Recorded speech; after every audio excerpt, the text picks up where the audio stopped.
बहुत बहुत नमस्कार। आपका फिर से एक बार स्वागत है अनुराग एजुकेशन एकेडमी पे। लाइट का रिफ्रैक्शन वाला पार्ट शुरू करा था, आज रिफ्रैक्टिव इंडेक्स शुरू करना है।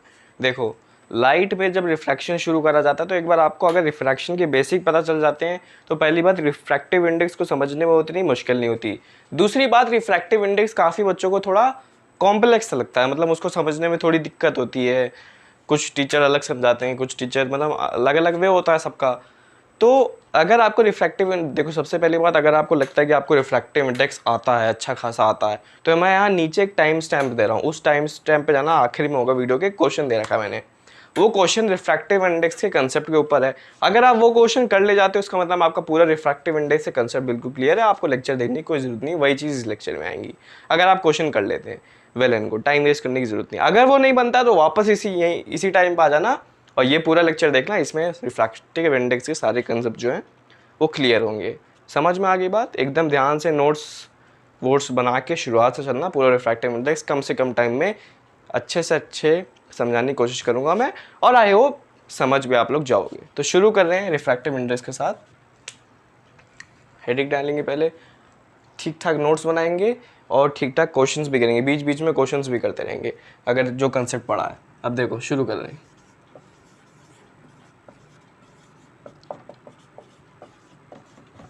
अभी रिफ्रैक्टिव इंडेक्स आया कहाँ से? वो लाने के लिए हमें दो लॉस पढ़ने पड़ेंगे। जैसे लॉ ऑफ रिफ्लेक्शन पढ़ा था, उसमें दो लॉस पढ़े थे, वैसे ही यहाँ पे भी है सेम चीज, जिसे कहते हैं लॉ ऑफ रिफ्रैक्शन। अब लॉ ऑफ रिफ्रैक्शन में जो पहला लॉ है वो सभी को पता है, वो है कि इंसिडेंट रे, रिफ्रैक्टेड रे और normal at the point of incidence all lie in the same plane. मैं यहाँ सिर्फ पहले लॉ के लिए सेम प्लेन लिख दे रहा हूँ। ये बुक में भी जो है डेफिनेशन आपको रट लेनी है बस। सेम प्लेन का मतलब, अगर मान लो इस वाइट बोर्ड को मैं एक प्लेन मान लूँ, तो जो एंगल ऑफ जो इंसिडेंट रे होगी, जो रिफ्रैक्टेड रे होगी, जो नॉर्मल होगा, at the points of incidence इसी प्लेन में होगा, इसी व्हाइट बोर्ड में कहानी चल रही होगी। ऐसा नहीं है कि वो रिफ्रैक्टेड रे यहाँ व्हाइट बोर्ड से बाहर निकल के आ रही होगी या रिफ्रैक्टेड रे व्हाइट बोर्ड के ऊपर जा रही होगी, ऐसा नहीं है। सेम प्लेन में अगर आप कोई भी एक प्लेन ले लो तो वो सारी तीनों चीजें एक इसी प्लेन में होंगी। कोई भी चीज बाहर नहीं निकलेगी, कोई भी चीज ऊपर नहीं निकलेगी, सेम प्लेन में सारी चीजें, सारी कहानी होती है। सेम रिफ्लेक्शन में भी होता था, इस पॉइंट में कोई दिक्कत नहीं। अब दूसरे पॉइंट से हम रिफ्रैक्टिव इंडेक्स को समझते हैं। रिफ्रैक्टिव इंडेक्स का गेट खुलता है। दूसरा जो लॉ है उसे कहते हैं स्नेल्स लॉ। नाम सुना होगा, स्नेल्स एक साइंटिस्ट थे, उन्होंने ये लॉ दिया था, स्नेल्स लॉ कहते हैं।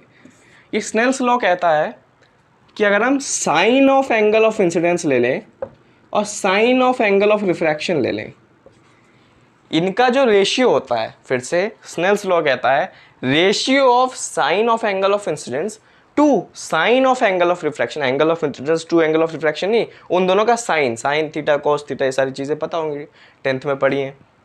Sine of angle of incidence to sine of angle of refraction is equal to a constant. एक कांस्टेंट क्वांटिटी होती है और इसी कांस्टेंट क्वांटिटी को कहा जाता है रिफ्रैक्टिव इंडेक्स। तो रिफ्रैक्टिव इंडेक्स यहाँ से आता है। स्नेल ने कहा sine of angle of incidence का ratio sine of angle of refraction से कांस्टेंट होता है और इस कांस्टेंट क्वांटिटी को उन्होंने एक नाम दे दिया। नाम क्या दिया? Refractive index. अभी रिफ्रैक्टिव इंडेक्स अपने में बहुत बड़ी चीज़ है, बहुत ज़्यादा, एक कह सकते हो एक मीडियम की कैरेक्टरिस्टिक प्रॉपर्टी। एक मीडियम को ये डिफाइन कर सकती है कि अगर एक कोई भी मीडियम है, अगर उसका हम रिफ्रैक्टिव इंडेक्स पता है तो उस मीडियम को हम डिफाइन कर सकते हैं। एक कंसेप्ट आएगा जब हम ऑप्टिकली रेयरर और डेंसर मीडियम को रिफ्रैक्टिव इंडेक्स के माध्यम से समझेंगे। पहले हमने किस माध्यम से समझा था? स्पीड ऑफ लाइट की, स्पीड ऑफ लाइट उसमें रिड्यूस हो जाती है, इसमें क्या हो जाती है? इंक्रीज हो जाती है। वो हमने ऑप्टिकली रेयर डेंसर उस बेसिस पे पढ़ा था। और आज ऑप्टिकली रेयर और मीडियम डेंसर की एक और डेफिनेशन आएगी जिसे हम रिफ्रैक्टिव इंडेक्स के बेसिस पे डिफाइन करेंगे। समझ में आ गया कि नॉर्मल चीज़ है। पहला पॉइंट, पहला लॉ, सेम प्लेन में सभी चीज़ें लाई करती हैं। दूसरा स्नेल्स लॉ कहा जाता है sine of angle of incidence to sine of angle of refraction एक कांस्टेंट क्वांटिटी है, उस कांस्टेंट क्वांटिटी का नाम दे दिया रिफ्रैक्टिव इंडेक्स। और ये रिफ्रैक्टिव इंडेक्स एक कैरेक्टरिस्टिक प्रॉपर्टी है किसी भी मीडियम की। अभी इसे और समझिए, ये जो है ये बक्सा, इसे अभी हम धीरे धीरे और समझेंगे, ठीक है। अब रिफ्रैक्टिव इंडेक्स शुरू कर रहे हैं। स्नेल्स लॉ अगर समझ में आ गया तो रिफ्रैक्टिव इंडेक्स कहाँ से आया वो भी समझ में आ गया। रिफ्रैक्टिव इंडेक्स एक कांस्टेंट क्वांटिटी है, रिफ्रैक्टिव इंडेक्स एक कैरेक्टरिस्टिक प्रॉपर्टी है किसी भी मीडियम की। इतनी बातें अगर समझ में आ गई, बढ़ते हैं आगे। अब रिफ्रैक्टिव इंडेक्स को जनरली हम डिनोट करते हैं एन से। जनरली किससे डिनोट करते हैं? एन से। और हमने क्या पढ़ा? N is equal to sine of angle of incidence upon sine of angle of refraction. अभी खाली इतनी चीज़ पता है, उस कांस्टेंट को हमने एन कह दिया। रिफ्रैक्टिव इंडेक्स को किससे डिनोट कर रहे हैं? एन से डिनोट कर रहे हैं।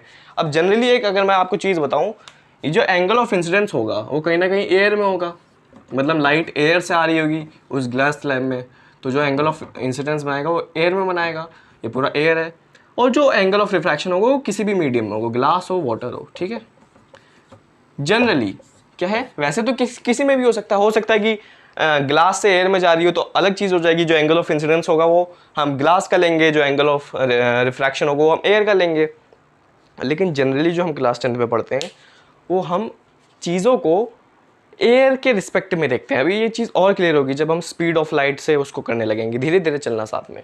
तो अभी सिर्फ इतना समझो, जनरली हमारे फॉर्मूलेज में जो एंगल ऑफ इंसिडेंस, जनरली हम क्या करते हैं, एयर से लाइट को लाते हैं किसी भी मीडियम में। समझ लो, जनरली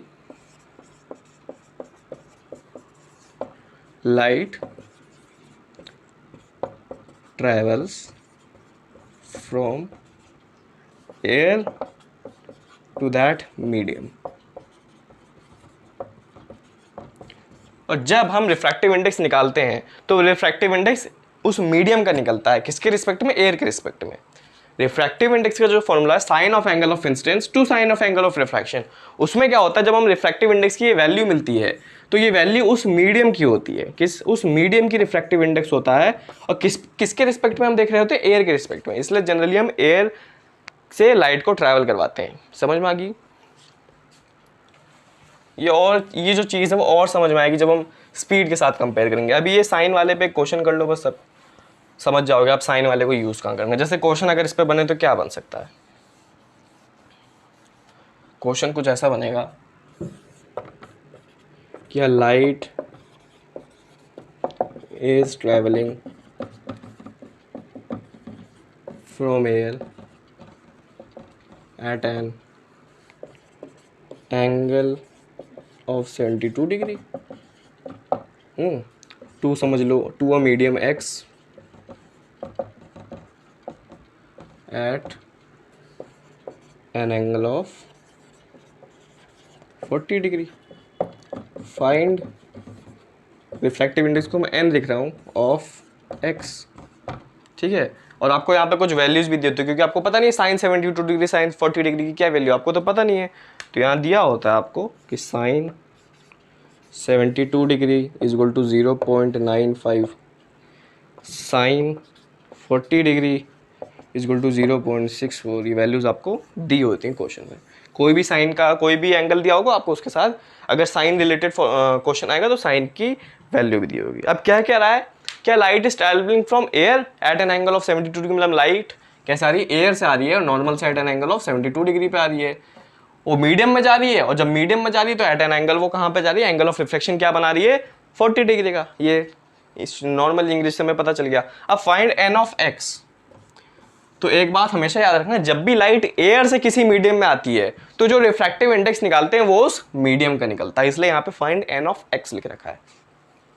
ये और मैं बता रहा हूँ, ये और क्लियर होगी जब हम रिफ्रैक्टिव इंडेक्स लाइट की स्पीड के टर्म्स में भी पढ़ेंगे। अभी इसके नेक्स्ट वाला टॉपिक है। तो नॉर्मल फॉर्मूला लगाना है, n is equal to sine of incidence. Incidence क्या होता है? जो एयर में बनाता है साइन 72 डिग्री अपॉन जो मीडियम बनाता है साइन 40 डिग्री। वैल्यूज रख देनी 0.95, 0.64, ये आपका रिफ्रैक्टिव इंडेक्स आ गया। क्लियर? समझ में आ गया? अगर साइन के रिलेटेड, वैसे तो क्वेश्चन आता नहीं है, लेकिन अगर साइन के टर्म्स में भी क्वेश्चन आए, समझ गए। ये भी चीज़ समझ गए कि जब लाइट जो है एयर से मीडियम में जाती है तो रिफ्रैक्टिव इंडेक्स उस मीडियम का निकलता है लाइट एयर के रिस्पेक्ट में। चीज़ समझ गए। अब जो है वो मेन रिफ्रैक्टिव इंडेक्स स्टार्ट होगा, जो है refractive index in the terms of या on the basis of speed of light. यहीं से सारे क्वेश्चन बनते हैं, यहीं से जो कंसेप्ट है वो काफ़ी बच्चों को समझ नहीं आता है, और यही जो है बहुत इंपॉर्टेंट है इस पूरे टॉपिक में। ये तो बेसिक था कि कहाँ से आया रिफ्रैक्टिव इंडेक्स, जो स्नेल ने बताया, स्नेल्स लॉ से। अब हम पढ़ेंगे refractive index in terms of speed of light. अब समझना, मैं क्या अज्यूम कर रहा हूँ, मैं अज्यूम कर रहा हूँ कि जो लाइट है वो मीडियम 1 से मीडियम 2 जा रही है। मतलब किसी मीडियम में लाइट चल रही है किसी भी स्पीड से। मान लो जो मीडियम 1 की स्पीड है उसमें लाइट की स्पीड है v1 और मीडियम 2 में लाइट की स्पीड है v2। तो मैंने क्या अज्यूम करा, कोई लाइट की रे है, वो मीडियम 1 में अभी चल रही है v1 स्पीड से और वो मीडियम 2 में एंटर कर रही है v2 स्पीड में। अब हमें पता करना है कि इसका रिफ्रैक्टिव इंडेक्स क्या होगा। क्या लिखा है, light refractive index in term of speed of light. क्या है, लाइट की स्पीड है। अब रिफ्रैक्टिव इंडेक्स क्या होगा, तब हम क्या पढ़ रहे थे, refractive index in terms of angle of incidence and angle of refraction. उसका फॉर्मूला था sine of angle of incidence to sine of angle of refraction is equal to constant. Constant को हमने रिफ्रैक्टिव इंडेक्स कह दिया, उसकी denote करते N से। वो इतना समझ में आ गया। क्वेश्चन वैसे बनता नहीं है लेकिन अगर बन भी जाएगा तो कर लेना, सिंपल है। इसे समझो, मैंने कहा लाइट है मीडियम 1 से मीडियम 2 में जा रही है, मीडियम 1 में उसकी स्पीड v1 है, मीडियम 2 में उसकी स्पीड v2 है। तो रिफ्रैक्टिव इंडेक्स कैसे डिफाइन होगा, n लिखेंगे। लाइट कहाँ 1 से 2 में जा रही है, 1 से इसका रिप्रेजेंटेशन है 1 से 2 में जा रही है और v1 उसकी स्पीड है और v2 उसकी स्पीड है। सिंपल, ऐसे आप डिफाइन करते हैं। क्या, लाइट मीडियम 1 से मीडियम 2 में, मीडियम 1 से मीडियम 2 में, मीडियम 1 में उसकी स्पीड v1 अपॉन v2। अब हमें रिफ्रैक्टिव इंडेक्स यहाँ मिलेगा, समझो इसको, ये जो मिलेगा वो क्या है, वो है refractive index of medium 2 with respect to 1। अगर ये लाइन समझ में आ गई तो आधा रिफ्रैक्टिव इंडेक्स यहीं खत्म हो गया है। क्या कह रही है लाइन, मैंने कहा फिर से समझा रहा हूँ, लाइट मीडियम 1 से मीडियम 2 में जा रही है, v1 उसकी मीडियम 1 में स्पीड है, v2 उसकी मीडियम 2 में स्पीड है। मैंने कैसे डिफाइन करा है, refractive index light entering from medium 1 to 2, ऐसे 1 से 2 में जा रही है, is equal to v1 upon v2। Simple है, जहाँ v1 में जो स्पीड है अपॉन v2, जैसे sine of angle of incidence upon sine of angle of refraction. इसमें तो कोई दिक्कत नहीं है। अब इस पूरे का मतलब क्या है, इसको अगर मैं, ये मैथमेटिकल स्टेटमेंट है, अगर मैं इसको इंग्लिश स्टेटमेंट में लिखूँ तो क्या लिखूंगा, मैं लिखूंगा ये जो n12 है, ये n12 है refractive index of medium 2 with respect to medium 1। मतलब अगर हम मीडियम 1 के रिस्पेक्ट में देखें तो हमें मीडियम 2 को क्या दे रहा है, ये रिफ्रैक्टिव इंडेक्स दे रहा है। समझ में आ गई। ऐसे भी समझो, जैसे क्या कहते हैं ना, देसी वे में जैसे समझना हो कि नीचे वाले का हमें रिफ्रैक्टिव इंडेक्स मिलता है और ऊपर वाले के रिस्पेक्ट में मिलता है। लोग इसको ऐसे भी रट लेते हैं कि हमेशा नीचे वाले का रिफ्रैक्टिव इंडेक्स मिलता है और ऊपर वाले के रिस्पेक्ट में होता है। अगर लाइट 1 से 2 में जा रही है तो 2 का मिलेगा विद रिस्पेक्ट टू 1, 2 से 1 में जा रही है तो 1 का मिलेगा विद रिस्पेक्ट टू 2। कैसे भी समझ सकते हो, बस ये लाइन समझनी है आपको। क्लियर है। अब मैं आगे बढ़ रहा हूँ। अब देखो, अब रिफ्रैक्टिव इंडेक्स जो आपके सिलेबस में है वो तो बहुत ईजी है, उसे कहते हैं एब्सोल्यूट रिफ्रैक्टिव इंडेक्स। क्या कहते हैं, एब्सोल्यूट रिफ्रैक्टिव इंडेक्स। दो प्रकार के रिफ्रैक्टिव इंडेक्स होते हैं, रिलेटिव और एक एब्सोल्यूट। अभी वही समझाने जा रहा हूँ। रिलेटिव तो सिंपल होता है, जो अभी आपने पढ़ा है। जो रिलेटिव होता है, रिलेटिव रिफ्रैक्टिव इंडेक्स, वो होता है मीडियम 1 से मीडियम 2 में लाइट जा रही है और हम रिफ्रैक्टिव इंडेक्स निकालते हैं। सिंपल। इसमें दो मीडियम को हम दो मीडियम के रिलेटिवली निकालते हैं। दो मीडियम के कंपैरिजन में रिफ्रैक्टिव इंडेक्स निकालता है। अगर आप n12 लिख दो तो रिफ्रैक्टिव इंडेक्स 2 का मिलेगा विद रिस्पेक्ट टू 1। अगर आप n21 लिख दो तो रिफ्रैक्टिव इंडेक्स 1 का निकलेगा विद रिस्पेक्ट टू 2। सिंपल। 2 1 का मतलब क्या है, मान लो 2 अगर एयर है, समझो इसको, एयर से लाइट क्या जा रही है, ये नॉर्मल है, एयर से लाइट जा रही है ग्लास में मान लो, तो क्या है, ये एयर है, एयर में भी लाइट चल रही है n2, ये n1 ग्लास है मान लो। तो जब हम ये करते हैं तो हमें ग्लास का रिफ्रैक्टिव इंडेक्स मिलता है। मतलब जिस भी मीडियम में लाइट जा रही होती है उस मीडियम का हमें रिफ्रैक्टिव इंडेक्स मिलता है विद रिस्पेक्ट टू जिसमें लाइट पहले थी। इसलिए लाइट को रिफ्रैक्टिव इंडेक्स को कहते हैं, refractive index is also the ability of a medium through which it bends the, मतलब ये एक एबिलिटी, ये जो रिफ्रैक्टिव इंडेक्स है वो कह सकते हो एक एबिलिटी है मीडियम की, उसको दर्शाती है कि वो मीडियम लाइट को कितना बेंड करता है। इसलिए हमें रिफ्रैक्टिव इंडेक्स उस मीडियम की मिलती है जिस मीडियम में लाइट जा रही होती है। समझ में आएंगी चीज़ें धीरे धीरे जैसे हम लेक्चर को आगे बढ़ाएंगे। एक और चीज़ जो मैंने नहीं समझाई थी वो है कि इसकी कोई यूनिट नहीं होती, नो यूनिट। क्यों? क्योंकि ये sine of incidence upon sine of refraction है।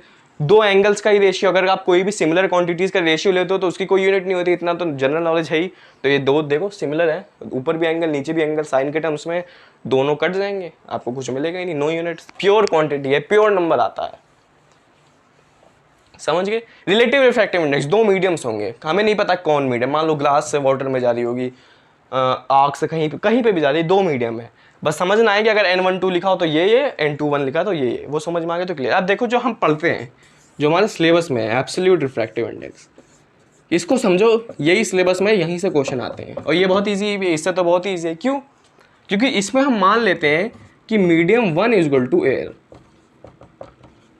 क्या मान लेते हैं? Medium 1 is equal to air, और मीडियम 2 मान लो x, कुछ भी हो सकता है, क्वेश्चन में दिया होगा वो क्या है।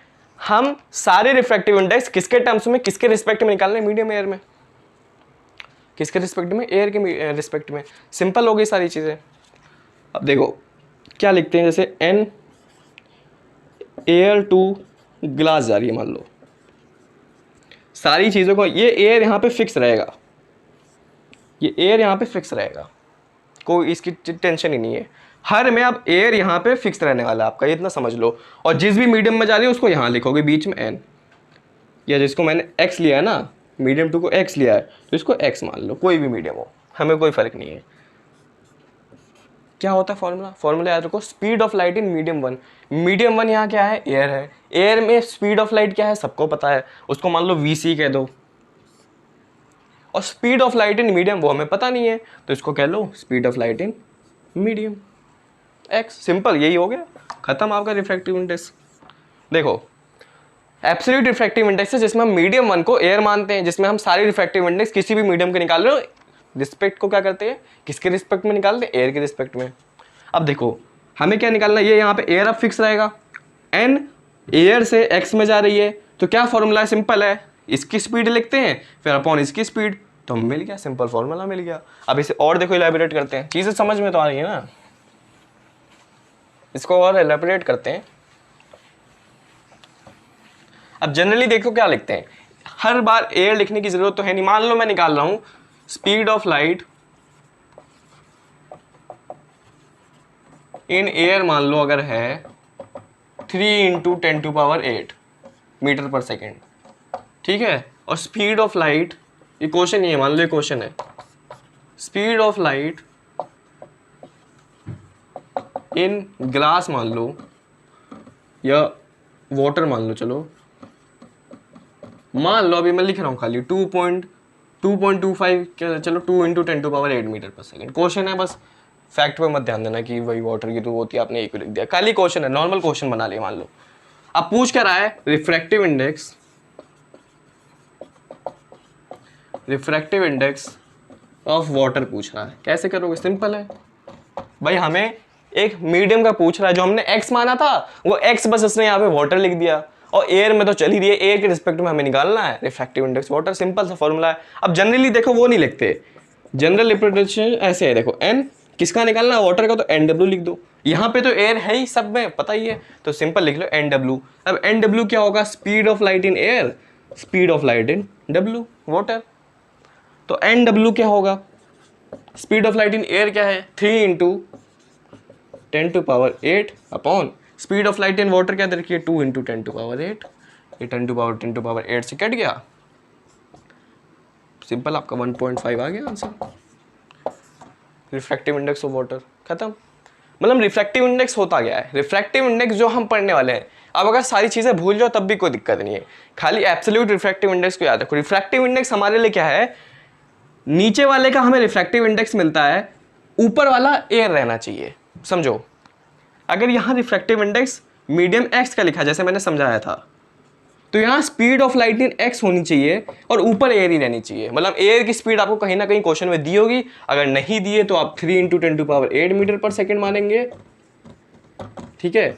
इन दोनों में से कोई भी एक क्वांटिटी दी होगी आपको, ये या ए, कोई भी एक क्वांटिटी निकालनी होगी। क्वेश्चन कैसे बनता है आपको ये तो पता ही है, ये तो वही फिक्स है, ये तो हमें हर क्वेश्चन में पता है। आपको इसमें से या इसमें से कोई भी क्वांटिटी दी होगी, आपको एक निकालनी है। जैसे इसमें क्या था, इसमें हमें स्पीड ऑफ लाइट यानी ये वाली क्वांटिटी दी थी, हमें ये निकालना था। अब कुछ क्वेश्चन ऐसे बन सकते हैं जिसमें रिफ्रैक्टिव इंडेक्स दिया होगा, आपको ये निकालना है, निकाल लोगे आराम से। जैसा अगर मैं इस क्वेश्चन को मान लो उल्टा कर दूं, मैं कह दूं, अगर मैं आपसे क्वेश्चन बना दूं, आपके लिए क्वेश्चन है कि refractive index of glass is 2 × 10⁸ metre पर second, find speed of light in glass. अब ये क्वेश्चन है, मान लो ऐसा क्वेश्चन आ गया, अब क्या करोगे? आपको रिफ्रैक्टिव इंडेक्स ग्लास का दिया है और स्पीड ऑफ लाइट ग्लास की पूछी है। अब देखो हमारे पास फॉर्मूला क्या है, n, इस बार ग्लास है तो एयर से मान लो ग्लास में जा रही है तो एयर लिखने की जरूरत नहीं, एयर तो हर में फिक्स ही है। अब फॉर्मूला क्या है, speed of light in air, speed of light in glass. अब क्या क्या दिया है आपको भाई, रिफ्रैक्टिव इंडेक्स दिया है ग्लास का, ng दिया है आपको, ng आपको क्या है दिया है, और आपको speed of light in glass निकालना है, find speed of light in glass, ये आपको निकालना है। अब वीसी तो क्वेश्चन में दी नहीं है, अब वीसी तो आपको पता ही है 3 × 10⁸ मीटर पर सेकंड होता है, तो बच्चा क्या है, एनजी आपको निकालना है, बार बार बोल जा रहा हूँ, एनजी आपको दिया है, speed of light into air आपको पता है, और वीजी आपको निकालना है। बस क्वेश्चन खत्म। अब तो नॉर्मल मैथ्स बची, कंसेप्ट खत्म साइंस का। अब वीजी यहाँ से निकाल लेना, VG is equal to 3 × 10⁸ upon 1.5, खत्म क्वेश्चन। तो ये कंसेप्ट है रिफ्रैक्टिव इंडेक्स का। मैं फिर से एक बार समझा रहा हूँ, क्या पता काफ़ी बच्चों को समझ नहीं आए आपको। अगर आप पुरानी चीज़ें भूल गए हो तब भी कोई दिक्कत नहीं, जो मैंने समझाया था वहाँ पे sine of angle of incidence, sine of angle of refraction, आपके सिलेबस में खाली है एब्सोल्यूट रिफ्रैक्टिव इंडेक्स। क्यों? देखो रिलेटिव क्या होता है, जिसमें कोई भी मीडियम एयर नहीं होता, कोई भी दो मीडियम हम ले सकते हैं, तब रिफ्रैक्टिव इंडेक्स निकालना। लेकिन एक बात याद रखना, रिफ्रैक्टिव इंडेक्स हमेशा नीचे वाले का निकलता है इन रिस्पेक्ट टू ऊपर वाला। रिफ्रैक्टिव इंडेक्स को कैसे लिखते हैं एक बार फिर से मैं समझा देता हूँ। रिफ्रैक्टिव इंडेक्स को अगर आप ऐसे लिख रहे हो N1 2, तो लिखोगे तो ऐसे ही V1/V2, V1/V2, लेकिन रिफ्रैक्टिव इंडेक्स आपको मीडियम 2 का निकलेगा मीडियम 1 के रिस्पेक्ट में। अगर आप ऐसे लिख रहे हो N2 1, तो आप कैसे लिखोगे V2/V1, लेकिन रिफ्रैक्टिव इंडेक्स V1 का निकलेगा V2 के रिस्पेक्ट में। ये आपको समझना है।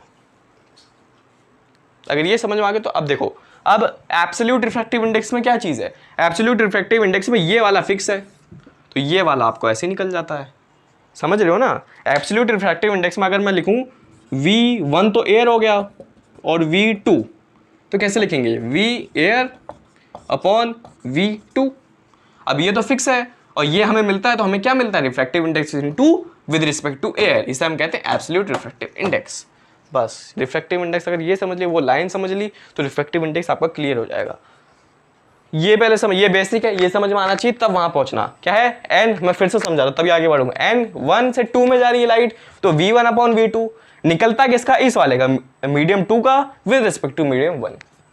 अगर लाइट 2 से 1 में जा रही है, N light travelling from medium 2 to medium 1, तो कैसे लिखते हैं V2/V1, किसका निकलता है, 1 का निकलता है with respect to 2, refractive index 1 का मिलता है विद रिस्पेक्ट टू 2। ये सब क्या है, रिलेटिव रिफ्रैक्टिव इंडेक्स, दो मीडियम को कंपेयर करके हम निकाल रहे हैं। ये क्या है, एब्सोल्यूट। एब्सोल्यूट में क्या होता है, मीडियम 1 हम फिक्स कर देते हैं जो है एयर, और मीडियम 2 हमें, मीडियम 2 का रिफ्रैक्टिव इंडेक्स हम निकाल लेते हैं। क्या है, V_air/V2, तो हमें रिफ्रैक्टिव इंडेक्स किसका, मीडियम सेकंड का मिल जाता है विद रिस्पेक्ट टू एयर, जिसे हम कहते हैं absolute refractive index.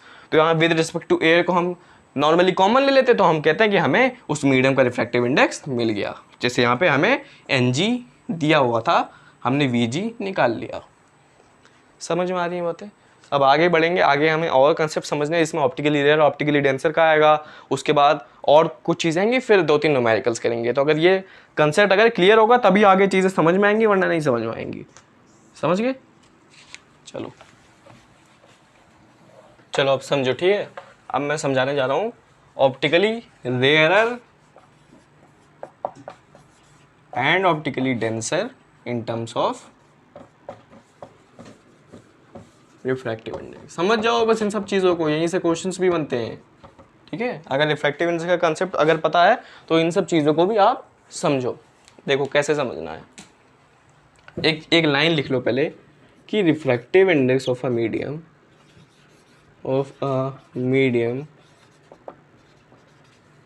Gives an indication, ये लाइन लिखनी चाहिए नोट्स में, गिव एन इंडिकेशन, लिखो इस चीज को, of the light bending ability of that medium. इस लाइन को लिखो, फिर इस लाइन को समझो। क्या कह रहा है? Refractive index of a medium gives an indication of light bending ability of that medium. मतलब रिफ्रैक्टिव इंडेक्स से हम एक, देखो पहले क्या पता था, रिफ्रैक्टिव इंडेक्स एक कैरेक्टरिस्टिक प्रॉपर्टी है। अब कैसे कैरेक्टरिस्टिक प्रॉपर्टी है कि रिफ्रैक्टिव इंडेक्स हमें उस मीडियम की लाइट बेंडिंग एबिलिटी का पता, उसका इंडिकेशन दे देती है।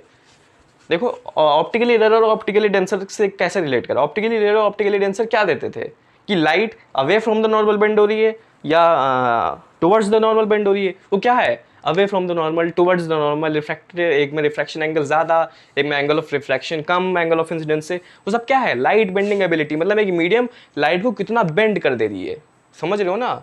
खाली ऑप्टिकली रेयर और ऑप्टिकली डेंसर हमें क्या बताता था? Towards the normal, away from the normal. Refractive index हमें बताता है कितनी है लाइट बेंडिंग एबिलिटी, कितना रिफ्रैक्ट करेगा, कितना ज़्यादा बेंड करेगा, कितना कम बेंड करेगा, वो रिफ्रैक्टिव इंडेक्स हमें बताता है। वो कैसे पता चलेगा? जब हम ऑप्टिकली रेयर और ऑप्टिकली डेंसर और रिफ्रैक्टिव इंडेक्स को एक साथ लाएंगे, थोड़ा मिक्स करेंगे। उसके पहले मैं समझा देता हूँ, फिर मैं आपको एक टेबल दिखाऊंगा जो एनसीईआरटी में भी दे रखी है। उसको टेबल को भी समझने को याद, उसमें कुछ नहीं करना, समझने की कोशिश करेंगे। पहले समझो क्या है। यहाँ मैं लिख रहा हूँ ऑप्टिकली डेंसर, यहां मैं लिख रहा हूं ऑप्टिकली रेयरर। अगर रिफ्रैक्टिव इंडेक्स कम होगा, अगर रिफ्रैक्टिव इंडेक्स ज्यादा होगा और रिफ्रैक्टिव इंडेक्स कम होगा, आप तो समझ गए। जितना रिफ्रैक्टिव इंडेक्स कम उतना ऑप्टिकली रेयरर मीडियम, जितना रिफ्रैक्टिव इंडेक्स ज्यादा उतना ऑप्टिकली डेंसर मीडियम। आपको पता है ऑप्टिकली डेंसर रेयर दो मीडियम को जब हम कंपेयर करें तब पता है कि एयर और ग्लास को अगर हम कंपेयर करें तब हमें पता चलता है कि एयर ऑप्टिकली रेयर है, एयर ऑप्टिकली डेंसर है। मतलब दो मीडियम के कंपैरिजन में हम ये दो चीज बता सकते हैं। ऐसा नहीं बता सकते कि ग्लास इज ऑप्टिकली रेयर, नहीं, ग्लास से ऑप्टिकली रेयर भी बहुत चीजें हैं, ग्लास ऑप्टिकली रेयर एयर है। तो आप सिंपल नहीं बोल सकते कि वाटर इज ऑप्टिकली डेंसर, नहीं। जब आप दो मीडियम को कंपेयर करोगे तब आप बता सकते हैं कि कौन ऑप्टिकली डेंसर है, कौन ऑप्टिकली रेयर है। जैसे अगर आप एयर और ग्लास को कंपेयर कर रहे हो तो आप ये बोलोगे कि air is optically rare than glass, या ऐसे बोलो glass is optically denser than air. अब मतलब भी पता है कि डेंसर में लाइट की स्पीड कम होती है, रेयर में लाइट की स्पीड ज़्यादा होती है। जब आप रेयर से डेंसर में आते हो तो टुवर्ड्स द नॉर्मल बेंडिंग होती है, जब आप डेंसर से रेयर में जाते हो तो away from the normal bend होती है। सब पिछले लेक्चर की कहानी है। अब इस लेक्चर में रिफ्रैक्टिव इंडेक्स को घुसा ले आए। क्या कह रहे हैं कि अगर रिफ्रैक्टिव इंडेक्स जिस भी सब्सटेंस का ज़्यादा होगा, जिस भी मीडियम का, तो वो दूसरे के कंपेरिजन में ऑप्टिकली डेंसर होगा। कंपेरिजन इसमें भी है। मान लो मैंने अभी जो टेबल दिखाऊंगा ना उससे सारी चीज़ें क्लियर होंगी, लेकिन पहले समझ लो। अगर एक ग्लास है तो एयर है। अब हमें पता है, अपने दिमाग में पता है कि एयर ऑप्टिकली रेयर है ग्लास से। इसका मतलब ग्लास में जो रिफ्रैक्टिव इंडेक्स की वैल्यू होगी वो एयर से कहीं ज़्यादा होगी भाई, तभी तो ना। मतलब रिफ्रैक्टिव इंडेक्स ज़्यादा तो ज़्यादा ऑप्टिकली डेंसर, रिफ्रैक्टिव इंडेक्स कम तो ज़्यादा ऑप्टिकली रेयर। इसका मतलब ग्लास के मुकाबले एयर का रिफ्रैक्टिव इंडेक्स की वैल्यू कम होगी। मान लो इसकी 1000 होगी तो इसकी ज़रूर इससे कम होगी, इसकी मान लो 500 होगी, कुछ भी होगी लेकिन कम होगी। ये अगर चीज़ समझ गए तो क्लियर है, फिर टेबल भी समझ जाओगे। क्लियर है? देखो कंसेप्ट समझाने की कोशिश कर रहा हूँ मैं, समझना सारी चीज़ें नोट्स में लिखे वो इंपॉर्टेंट नहीं। नोट्स में तो अपनी लाइन बना के लिखना होता है, चीज़ें को समझो। देखो ऐसे नहीं कि मैं जो यहाँ लिख रहा हूँ वही चीज़ नोट्स में लिख रहे हो। ये तो लाइन लिखनी है, पहले ही बता दिया। नोट्स कैसे बनाया करो? नोट्स पहले टीचर का सुन लिया करो, पूरी एक स्लाइड। ये एक व्हाइट बोर्ड की स्लाइड है, इसे पहले सुन लो, समझ लो, ठीक है। तो जब मैं मिटाऊंगा ना तब पॉज करना, तब आपको जो जो समझ में आएगा पहले समझ। देखो नोट्स बनाना सीख लो पहले। ये एक व्हाइट बोर्ड की स्लाइड है, जो मैंने लिख लिया, लिखने को बोला वो तो लिख लिया करो। जो मैं समझा रहा हूँ उसको पहले समझो, फिर अपने वर्ड्स में इंग्लिश में उस चीज़ को लिखो। ऐसे नहीं आप भी बादल बना रहे हो, नहीं, आप अच्छे से इंग्लिश में लिखो। आप लिखो कि पहले समझ लो पहले। अभी जब मैं मिटाने लगूंगा तब पॉज करना आराम से, वीडियो पूरा टाइम देके लेक्चर देखा करो, चाहे इंटू 2 स्पीड में देखा करो जो समझा रहा हूँ, लेकिन लिखा अच्छे से करो। लिखने में कंजूसी मत करा करो, लिखो ढंग से कि optically refractive index less more optically denser, refractive index less optically rare when we compare glass and air, then refractive index of air is much more than air. For example, if it is 1000 then it is 500. ऐसे लिखो, English में लिखो, तभी समझ में आएगा. अगर आप बादल बना लोगे ना तो जब 6 महीने बाद उठाओगे तो समझ नहीं आएगा कि ये बादल मैंने क्यों बनाया था. समझ रहे हो? नोट्स बनाना भी सीख लिया करो जब बता रहा हूँ तो. चलो, क्लियर, ये बात समझ में आ गई. अब देखो टेबल, अब यहाँ दिख रही होगी आपको टेबल. वो टेबल क्या कह रही है? टेबल में देखोगे सबसे ऊपर है एयर. एयर की रिफ्रैक्टिव इंडेक्स कितनी दी है? 1.003. 1.0003. ठीक है. उसके नीचे कुछ और दे रखे हैं, फिर एक जगह वाटर है, फिर 90 नंबर पे देखना क्राउन ग्लास दे रखा है, और सबसे नीचे डायमंड दे रखा है. ये सब क्या दे रखी है? Refractive index. किसके रिस्पेक्ट में? एयर के रिस्पेक्ट में. समझ रहे हो ना? मतलब अगर मैं बोलूं कि refractive index of diamond is 2.42, तो मैं क्या कहूंगा कि 2.42 is equal to speed of light in air upon speed of light में डायमंड. यही हमने पढ़ा है. समझ गए हो ना? मतलब भाई अब इस टेबल को हटाओ, समझो. Speed of light, refractive index of diamond is 2.42. इसका क्या मतलब है? इसका मतलब है 2.42 यानी ND is equal to speed of light in air upon speed of light in diamond. समझ गए? यही चीज़ है. 2.42 का मतलब समझ लो. अगर 1.003 है उसका क्या मतलब है? उसका मतलब है 1.003 is equal to speed of light in air upon speed of light in air. दोनों कैंसिल हो जाएगी, इसलिए वैल्यू 1 के इक्वल आ रही है. 1 से थोड़ी बड़ी आ रही है लेकिन है तो 1 की इक्वल ही. भाई समझो ना, 1.003 is equal to speed of light in air upon speed of light in air upon speed of light in air. क्यों करा? क्योंकि हम रिफ्रैक्टिव इंडेक्स एयर के मीडियम का निकाल रहे हैं, तो हम upon speed of light in air करना पड़ रहा है. तो दोनों कट के अराउंड 1 के इक्वल टू 1 वैल्यू आ रही है. अब 2.42 का क्या मतलब हुआ? 2.42 is equal to speed of light in air upon speed of light in diamond. काफी बार समझा चुका हूं, अब समझ में आ जानी चाहिए. वापस आओ टेबल पे. टेबल क्या कह रही है? टेबल हमसे कह रही है 3 चीजें. मैं कहूंगा 3 चीजें याद रखना. सबसे पहली चीज, रिफ्रैक्टिव इंडेक्स एयर सबसे कम है. देख रहे हो जैसे जैसे हम नीचे जा रहे हैं रिफ्रैक्टिव इंडेक्स बढ़ रहा है, तो क्या है? रिफ्रैक्टिव इंडेक्स वहां सबसे कम है. और हमने पढ़ा है जिसका सबसे कम होगा वो सबसे ज्यादा ऑप्टिकली रेयर होगा. हमें पता भी है कि एयर सुपीरियर होता है, एयर का रिफ्रैक्टिव इंडेक्स सबसे कम और एयर सबसे ऑप्टिकली रेयर है. ये चीज समझ में आ गई. अब दूसरी चीजों में जो आपको सजेस्ट करूंगा टेबल में याद रखना, वो है डायमंड का रिफ्रैक्टिव इंडेक्स. डायमंड का रिफ्रैक्टिव इंडेक्स वहां दिया 2.42. देख रहे हो डायमंड का रिफ्रैक्टिव इंडेक्स सबसे ज्यादा है टेबल में, इसका मतलब वो सबसे ऑप्टिकली डेंसर है. तीसरी चीज जो आपको याद रखनी वो है कि वाटर जो है वो ऊपर आ रहा है टेबल में देन ग्लास. वाटर शायद तीसरे नंबर पे है और ग्लास 90 नंबर पे. जो क्राउन ग्लास लिख रखा है उसको ग्लास मानते हैं 90 नंबर पे. इसका क्या मतलब है? देख रहे हो वाटर ऊपर है, इसका मतलब वाटर का रिफ्रैक्टिव इंडेक्स कम है देन ग्लास. भाई जैसे जैसे नीचे बढ़ रहे हो वैसे रिफ्रैक्टिव इंडेक्स बढ़ रहा है टेबल में, इसका मतलब ग्लास का रिफ्रैक्टिव इंडेक्स ज्यादा है देन वाटर. इसका मतलब वाटर ऑप्टिकली रेयर है देन ग्लास. और हमें ये चीज पता भी है कि वाटर बीच में आता है. जो पहले लेक्चर में पढ़ा था, क्या पढ़ा था कि 3 मीडियम के साथ खेलते सीबीएसई बोर्ड वाले. एयर, बीच में वाटर, नीचे ग्लास. एयर सबसे ज्यादा ऑप्टिकली रेयर, फिर वाटर, फिर ग्लास. वही ये टेबल भी बता रही है, वही ये टेबल भी बता रही है. अब टेबल को हटाओ, अब देखो अब चीजें समझ में आ रही है थोड़ी थोड़ी. काफी चिल्ला चिल्ला के मैंने बोला है, कम से कम 15 बार समझाया रिफ्रैक्टिव इंडेक्स क्या होता है. इसको भी 2-3 बार रिपीट कर चुका हूँ. अब मेरे ख्याल से समझ में आ जानी चाहिए और अब टेबल भी बिल्कुल समझ में आ गई होगी. फिर से एक बार रिपीट कर रहा हूँ. ऑप्टिकली रेयर वो होगा जिसका रिफ्रैक्टिव इंडेक्स कम होगा, ऑप्टिकली डेंसर वो होगा जिसका रिफ्रैक्टिव इंडेक्स ज्यादा होगा. हमेशा ये दो चीज कब देखी जाती है? तो दो मीडियम को आप कंपेयर कर रहे हो.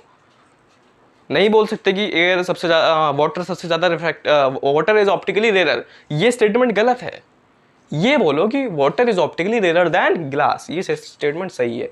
मतलब चाहे रिफ्रैक्टिव इंडेक्स को देखोगे जब दोनों को कंपेयर करोगे जिसका ज्यादा इसका कम, ऑप्टिकली रेयर और डेंसर तब बताओगे जब दो को कंपेयर करोगे. ये ज्यादा ऑप्टिकली डेंसर, ये ज्यादा ऑप्टिकली रेयर. बस इससे ज्यादा कुछ समझ नहीं जरूरत है. ज्यादा समझाऊंगा तो आपका भी दिमाग खत्म होगा, खराब होगा, आपको लगेगा कि आप कंफ्यूज हो रहे हो. ज्यादा मत समझा करो लेकिन समझा सब करो सारे कंसेप्ट. ठीक है? और इन सब चीज़ों को बार बार रिवाइज करना वरना भूल जाओगी. अभी मैं आपसे 20 दिन बाद अगर पूछूंगा कि रिफ्रैक्टिव इंडेक्स ज़्यादा होता है तो ऑप्टिकली रेयर होता है, ऑप्टिकली डेंसर, तो आप नहीं बता पाओगे, आप कंफ्यूज हो जाओगे. इसलिए इन सब चीज़ों को, छोटी छोटी चीज़ें, अब क्या है, बस रोज रात में एक बार पढ़ लेना कि जिसका ज़्यादा वो ज़्यादा रिफ्रैक्टिव इंडेक्स, जिसका कम उसका कम रिफ्रैक्टिव इंडेक्स. बस ऐसे रिवाइज कर लिया करो, खत्म. छोटी चीज़ है. अब इसको 20 दिन बाद उठाओगे लगेगा कि मैंने कुछ पढ़ा ही नहीं. कंसेप्ट है ना सर, न्यूमेरिकल थोड़ी ना, कोई रटने वाली चीज़ थोड़ी ना. कंसेप्ट है, कंसेप्ट भूलते आदमी जल्दी. इसलिए समझा करो कंसेप्ट को, रटा मत करो. अब एक छोटी चीज बस, उसके बाद हम न्यूमेरिकल्स करने लगेंगे, 2-3 न्यूमेरिकल्स करने, वो भी ज्यादा नहीं, जिससे आपका कंसेप्ट अब समझ लो। आपने रिफ्रैक्टिव इंडेक्स की सारी चीजें पढ़ ली, बस एक चीज बची है, वो कहती है कि N12 is equal to 1/N21। या अगर मैं बोलूं कि अगर एक लाइट एयर से ग्लास में जा रही है तो वो 1/ लाइट ग्लास से एयर में जा रही है। इससे क्वेश्चन भी बन जाते हैं हलवा। क्या क्या क्वेश्चन बनेगा, मान लो आपको N12 दे रखा होगा, आपसे पूछेगा N21 निकालो, तो जैसे इसका रेसिप्रोकल कर देना, क्वेश्चन करवा भी दूंगा, अभी बोला, कोई टेंशन वाली बात नहीं है। बस याद रखोगे, लर्न कर लो उसे कि मीडियम को बदलो, रेसिप्रोकल कर दो, मीडियम को इंटरचेंज करो, रेसिप्रोकल कर दो। फिर से N12 1/N21 NAG 1/GNA। अभी इनका तो मतलब पता है ना, N12 का क्या मतलब है, लाइट 1 से 2 में जा रही है। N21 का क्या मतलब है, लाइट 2 से 1 में जा रही है। यहां हमें रिफ्रैक्टिव इंडेक्स 2 का मिलेगा विद रिस्पेक्ट टू 1, यहां हमें रिफ्रैक्टिव इंडेक्स 1 का मिलेगा विद रिस्पेक्ट टू 2। इन दोनों के बीच में अब एक ये रिलेशन है कि N12 is equal to 1/N21। जैसे एयर से ग्लास में जा रही है, यहाँ पे रिफ्रैक्टिव इंडेक्स ग्लास का मिलता है, इज इक्वल टू 1/ ग्लास से एयर में जा रही है, यहाँ रिफ्रैक्टिव इंडेक्स हमें एयर का मिलता है विद रिस्पेक्ट टू ग्लास। समझ में आ गई चीज़ें, समझ में आ गई तो सारे कंसेप्ट क्लियर है, रिफ्रैक्टिव इंडेक्स यहीं खत्म हो जाता है। अगर 90% भी समझ में आएंगी चीज़ें तो बहुत बढ़िया है, एक बार रिवाइज करोगे 100% समझ में आ जाएगी। वैसे मैंने कोशिश करी है 100% समझ में आनी भी चाहिए चीज़ें। अब 2-3 न्यूमेरिकल्स कर लो, कंसेप्ट खत्म, बस क्लियर। 2-3 न्यूमेरिकल्स कर लोगे, थोड़ा कॉन्फिडेंस आ जाएगा, आपको अच्छा लगेगा कि भाई हमें कंसेप्ट क्लियर भी, हमसे न्यूमेरिकल्स भी बन रहा, न्यूमेरिकल्स कर लेते थोड़ा से। चलिए, ये 2 थोड़े कंसेप्ट वाले न्यूमेरिकल्स हैं। अगर कंसेप्ट क्लियर है तो दोनों न्यूमेरिकल्स बन जाने चाहिए। इसके बाद हम थोड़ा बढ़िया क्वेश्चन लेंगे, जैसे और अगर आपका कंसेप्ट बिल्कुल 100% क्लियर है तभी वो न्यूमेरिकली कर पाओगे। फिलहाल ये 2 करो। ये 2 कहते हैं कि refractive index of kerosene, turpentine and water are 1.44, 1.47 and 1.33 in which light travel fastest. अब आपको पता है लाइट की स्पीड ज़्यादा उसमें होती है जिसका रिफ्रैक्टिव इंडेक्स सबसे कम होता है। क्यों? हमने रिलेशन पढ़ा है कि सोल्यूशन अगर मैं लिखूँ, सब मैं कंसेप्ट भी यही बता दे रहा हूँ शॉर्ट में। हमने पढ़ा है कि रिफ्रैक्टिव इंडेक्स कम is equal to optically rare ज़्यादा, एंड इफ ऑप्टिकली रेयर ज़्यादा इट मीन्स लाइट की स्पीड इज इक्वल टू ज़्यादा। अगर हम कंपेयर करें, और यहाँ 3 है हमारे पास कंपेयर करना है तो कंपेयर कर लो। अब आपको 3 में कंपेयर करना है, 3 में क्या ढूंढना है, जिसका रिफ्रैक्टिव इंडेक्स सबसे कम होगा। ये सब रिफ्रैक्टिव इंडेक्स दिए हैं, सबसे कम ढूंढे 1.4, 1.4, 1.3। तो रिफ्रैक्टिव इंडेक्स सबसे कम क्या है, 1.3। अगर रिफ्रैक्टिव इंडेक्स 1.3 सबसे कम है, इसका मतलब ये इन सब में से ऑप्टिकली रेयर है। अगर ऑप्टिकली रेयर है तो इसमें लाइट क्या है, ज़्यादा तेज चलेगी। यानी इन वाटर, ये वाटर है ना, केरोसिन, टर्पेंटाइन एंड वाटर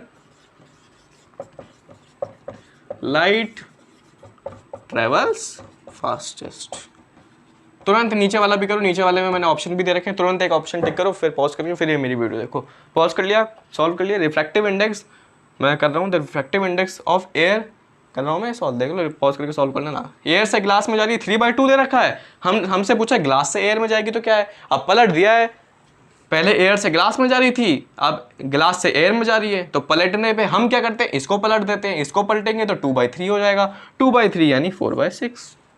इतना तो उल्लू तो नहीं हो ना कि 4/6 को आप 2/3 नहीं कर पाओगे।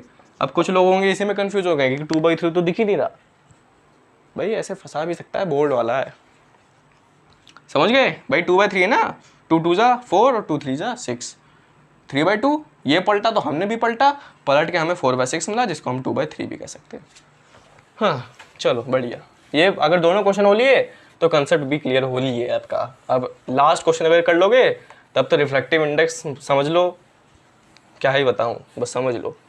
चलिए ये क्वेश्चन, अगर ये क्वेश्चन आप बना लेंगे तो मैं समझ लूँगा कि रिफ्रैक्टिव इंडेक्स आपको पढ़ाने में मैं सफल हो गया। अगर आप ये क्वेश्चन कर ले जाते हो, मतलब बहुत अच्छा क्वेश्चन है। और ये ऐसा क्वेश्चन है जो अगर आपको कंसेप्ट पता होगा तभी होगा, रटने रटाए वाले से नहीं होगा कि आप खाली रट लो कि ऊपर एयर आता है नीचे मीडियम। पूरा कंसेप्ट मैंने पढ़ा है और पूरा कंसेप्ट पे क्वेश्चन है, इसे आप ट्राई करें, पॉज करके ऑप्शन भी दे दिए, एक ऑप्शन को टिक मारें, फिर आप क्वेश्चन को मेरे साथ देखें। अगर आपका सही होगा तो वेल एंड गुड, नहीं होगा तो कंसेप्ट पे और काम करने की ज़रूरत है। पढ़ते हैं पहले द रिफ्रैक्टिव इंडेक्स। मैं कर रहा हूँ, आपने कर लिया, आपने एक ऑप्शन टिक मार लिया, अब आप वीडियो देख रहे हैं, अब मैं क्वेश्चन सॉल्व कर रहा हूँ। अगर आप चाहें तो फॉरवर्ड करके खाली ये ऑप्शन भी देख सकते हैं कि आपका सही है कि नहीं। The refractive index of glass with respect to air is 3/2।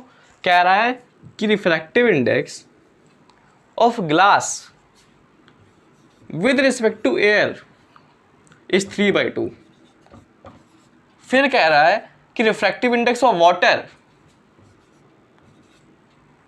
With respect to air is 4/3।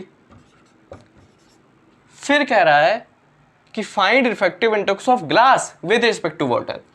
मतलब refractive index of glass with respect to water क्या होगा।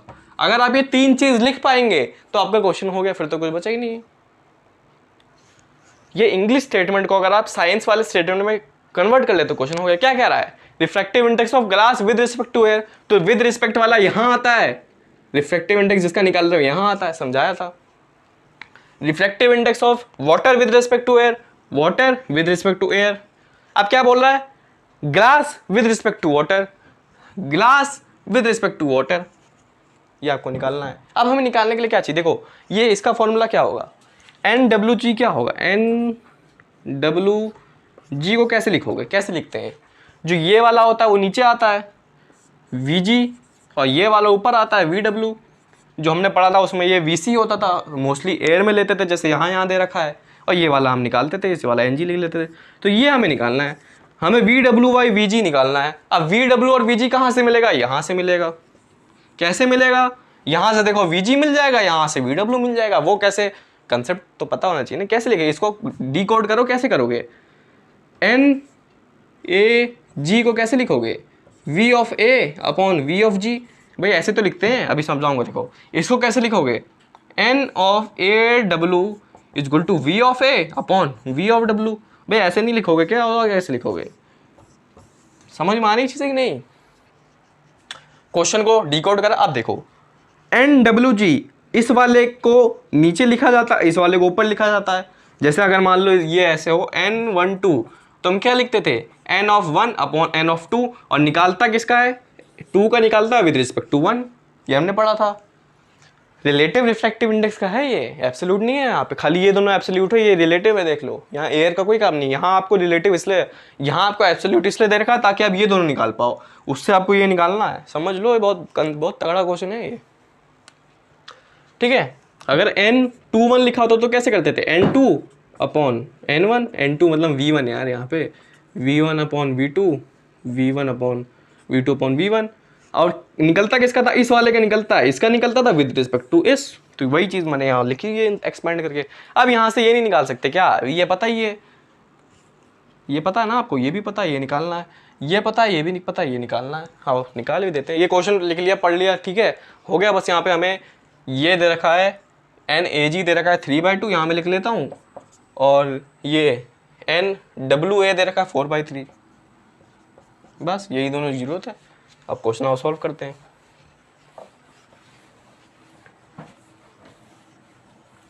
तो ऐसे क्वेश्चंस भी आ सकते हैं, आया तो नहीं है अभी तक ऐसा क्वेश्चन, लेकिन यार ऐसा क्वेश्चन आ सकता है, और ये बनना भी चाहिए। नहीं आया उससे क्या है, कंसेप्ट तो पता ही नहीं चाहिए, क्वेश्चन बनना ही चाहिए। देखो कैसे लिखा, ये 3/2 है, तो 3/2 इज इक्वल टू VA हमें पता ही है, 3 × 10⁸ अपॉन VG हमें निकालना है, तो 3 से 3 कट जाएगा, तो VG क्या आ गया, 2 × 10⁸, है ना, 2 × 10⁸ मीटर पर सेकेंड। तो देखो VG आ गया, एक चीज़ आ गया, VW कैसे भी निकाल लो तो आंसर मिल जाएगा। चलो VG को पहले रखो, फिर VW भी देखते हैं क्या है। आओ, क्या है, 4/3 is equal to VA 3 × 10⁸ upon VW हमें निकालना है, तो यहाँ तो कुछ कट नहीं रहा, तो कैसे होगा, 4VW इज इक्वल टू 9 × 10⁸, तो VW क्या आ गया, 9 × 10⁸। कैलकुलेशन तो कर ही लेते हो ना, 10th में आ गए हो, अपॉन 4 मीटर पर सेकेंड। ये सब बेसिक कैलकुलेशन तो आती है, अब ये तो समझाने की जरूरत नहीं, वरना इसको भी 4 बार समझाऊँ कि ये इधर गया, ये इधर आया, 4 बार उसी रिपीट करूँ। ये मैं रिपीट इतना इसलिए करता हूँ कि मुझे अंदर से ऐसा नहीं लगता कि आपको समझ में आ रही है चीज़, वो इसलिए मैं बार बार उस चीज़ को रिपीट करता हूँ। आप चाहो तो उसको × 2 स्पीड में देख सकते हो, जिनको समझ में आ रही है। पूरा मत स्किप कर दिया, अगर यार ये तो 15 मिनट तक ही समझाएगा तो मैंने स्किप कर दिया, ऐसे नहीं, × 2 में देख लिया करो।